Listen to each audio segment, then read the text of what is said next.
trouble figuring him out. 6 strikeouts for Pettit. Tom Glavine get a lot of ground ball outs. Jeff Blauser, who figures to be an all-star, making a diving stop.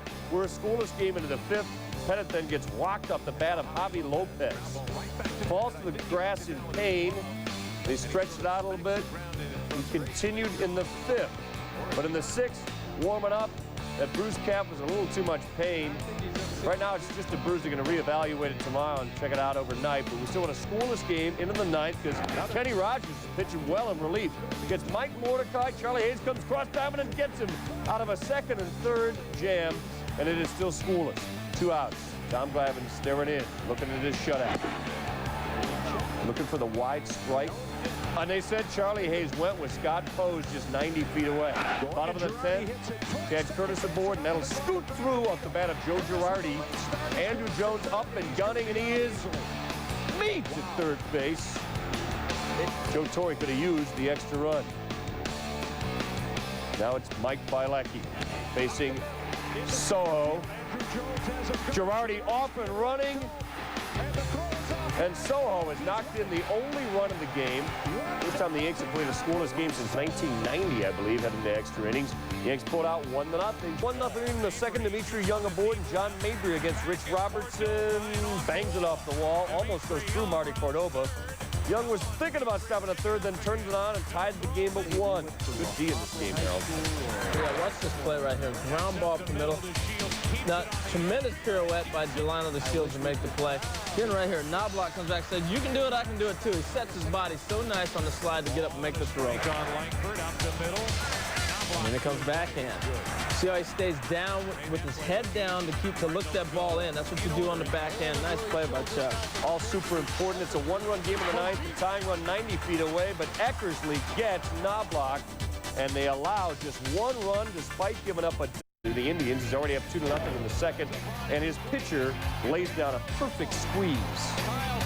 Well, the key to executing the squeeze is you just got to get the ball down. He throws around nice. The runner didn't leave to scare the pitcher off and force the throw at it. Great bunt by the pitcher to get that ball down. Joe Cox trying to help himself to his 10th win, but he makes a mistake to Matt Williams. On an 0-1 pitch, he hits one into the 2nd deck. What a weekend it's been for Williams, who had 3 home runs at Yankee Stadium in 1 game. That's his 19th of the year all of a sudden. Then Nagy got nasty. Bases loaded, got Chuck Carr. And the next batter, Jeff Bagwell, is forced out, and it's still 3-all. Top of the 9th, the man aboard for Kevin Seitzer against Tom Martin. Seitzer on in the pinch of a 4-all game, goes down and gets it, tries to get some loft. And he gets it all the way out. A pinch hit homer to pull it out for the Indians, 6-4. So Kyle not involved in the decision. Jose now managing the Pirates against his old team in the daylight play, Harold. Well, great time. You see what a guy leaning out before, and you say, look, we're going to get him. Got a veteran pitcher. Nice play. And Ozzie says, you know what, I'm going to tell the ump about it, too. Yeah, I'm sure he told Womack as well. Then he tried to do it with the bat, but he's denied by a diving Kevin Young, who doubles Durham off 2nd base. Very get out. Bottom of the 4th, still tied at 1-2 outs, runner on 3rd. Luke Collier at the plate with the pitcher on deck. Terry Bevington probably not familiar with Collier. And instead, pitches to him with the pitcher on deck, and Dale Swain with the Pirates ahead. Lieber did the rest. He completely baffled Albert Bell. Frank Thomas likes to duck in on inside pitches, but that one right over the plate is not working anymore. Big hurt. Joey Bell is what Albert used to go by. Pittsburgh fans remember that. Taunted him, as did Lieber. 0 for 4 with 4 strikeouts. Lieber gets 10 in the game, almost half of them by Bell. Picks up his 5th win. Maduro. Bases loaded jam. Gets one up, and Cal Ripken hits it out. Grand slam home run because Greg Jeffries not used to the wall at Camden Yards. That might have been an out. Instead, it was way out. And the granny just part of the 8-1 onslaught. The Phillies fall to 1-6 in interleague play. The American National Anthem being played. 2 Canadian clubs swearing off. Pedro Martinez gets some great defensive support. Ed Sprague robbed by Rondell White. He's still up 1-0. Pat Henkin, there he goes, helped out himself. Ryan McGuire and a diving Joe Carter with the spear. No hitter going, Harold, for Pedro. Well, he had the fastball. You can see coming right into our view right there, exploding up top. You're not going to catch up to it. Still 1-0 Montreal. David Segui will jack one off Henke with Mark Grudzielanek aboard. One-time Expo Otis Nixon's got no clue. That falls in there for an assisted triple for Segui and gives him the 2-0 lead. No hitter had come apart. Then Carlos Delgado breaks up the shutout with a King Kong blast, his 15th of the year. They're pointing to where it went. It was over that deck. Then in the ninth, trying to hold on to the win. Nasty breaking pitch on Joe Carter. 10 strikeouts. Martinez gets his 7th complete game. Henke also goes the distance, a specialty of his. Beginning of problems. Well, one thing the Red Sox haven't really done this year is throw the ball around the ballpark like they did today. Valentin chucking that ball into the seats. You end up with 3 runs in that play, and then Bragg has more problems. 4 errors tonight by the Red Sox right there. You're not going to get Castillo switching over. Instead of hitting left-handed, hitting right-handed against a knuckleballer. Her natural stroke, and you'd stay with the ball a little bit easier. That paid off. He can fly. That tied the game at 3. Marlins had a 5-3 lead in the 6th when Bragg did something right. Diving grab to take one away from Jeff Conine. And it's now a 1-run game as we go to the 7th. This time Kurt Abbott decides he's going to pick on the triangle and the rookie. Jesus Taveras has been playing pretty well, but didn't play good D. That's the 4th error.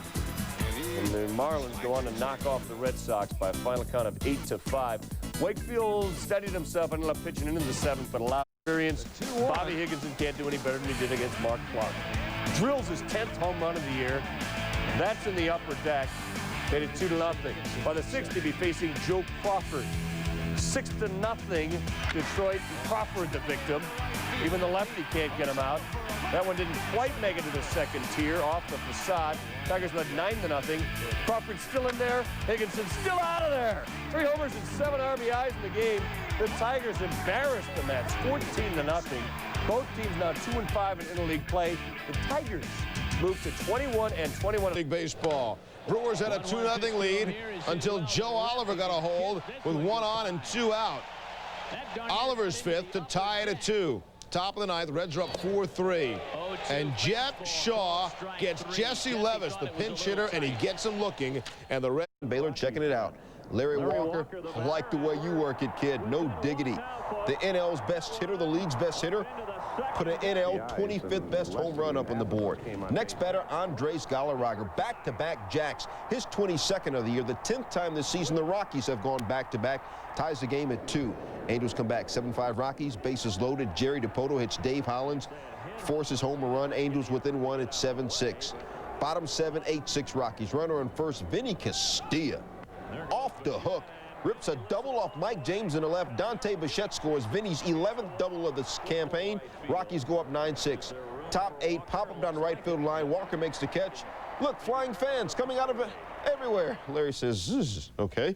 Rockies going to win the game 11 set. Karras has been the bomb, looking for his 10th homer in the month of June, but Damon Buford robs him with a nice grab. Buford over the wall to make up for an 0-for-4 day at the plate. I guess you don't need a hit to make plays like that. Top 6, Ishmael Valdez gets ridden deep by Bobby Witt. Witt rocking it. The first AL pitcher to hit a home run since Rorik Harrison did it in 1972. Rangers lead it 2-0. Top 9, Rusty Greer in second. There's Gonzalez at the plate. Singles off Scott Radinsky. RBI number 57 for Gonzalez. 3-1 Rangers. Bottom 9, John Wetland on for the save opportunity. Raul Mondesi cranks it over the center field wall for his 16th home run of the year. Rangers lead 3-2. Shaky start for John Wetland. Todd Zill at the plate. Wetland would bounce back. Got Zill swinging. Todd Hollinsworth at the plate. Doesn't matter which Todd. Wetland gets his 17th save. Rangers win the game 3-2. Bobby Witt batting for the first time since August. He's down 1-0. Don Wingard pitching. Chris Jones hitting and hitting it well. Deep to left center. Scores Wally Joyner and Greg Vaughn. And then Tony Gwynn. Straight butter. Dead away center field. 3-run shot. His 13th of the year. 1 shy of his career high for a season. Gwynn, 1 home run every 25 at-bats this year. 8-3 Padres, Greg Vaughn. That's out. Deep to left. 9th of the year. It's the 3rd 3-run homer for the Padres of the game. They win this game 15-6. 2 runners on. Fat Mojo. Clark takes Ricky Bonus deep to left center for a 3-run shot. His second pinch hit home run this year, the 9th pinch hit home run of his career. Cubs win! Holy cow! Cubs rally to beat the Royals 8-7. 3 hours of baseball, 82 minutes of rain delays in them. First, Jeff Kent, peace. Off Bob Wolcott, Kent's 16th home run of the year, 4-1 Giants. Next batter, JT Snow. Later, homers to center, his 9th home run. The Giants, 13 home runs as a team in their last 5 games, 5-1 G-Man.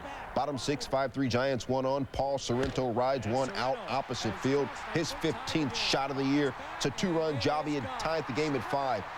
Bottom 9, Giants, 1 on, 6-5, Edgar Martinez. Yep. Singles off Rod Beck. Alex Rodriguez, who homered in the game, comes around to score, but Damon Berryhill throws out Martinez at second. Edgar, though, 4 for 4 in the day. We're tied at 6 extra innings. Glenn Allen Hill, I am feeling you, Glenn Allen. I am feeling you. In the top of the 10th, Knox and Kent, Dusty Baker, and the Giants go on to win the game. 8-6 in 10 innings. Rod Beck.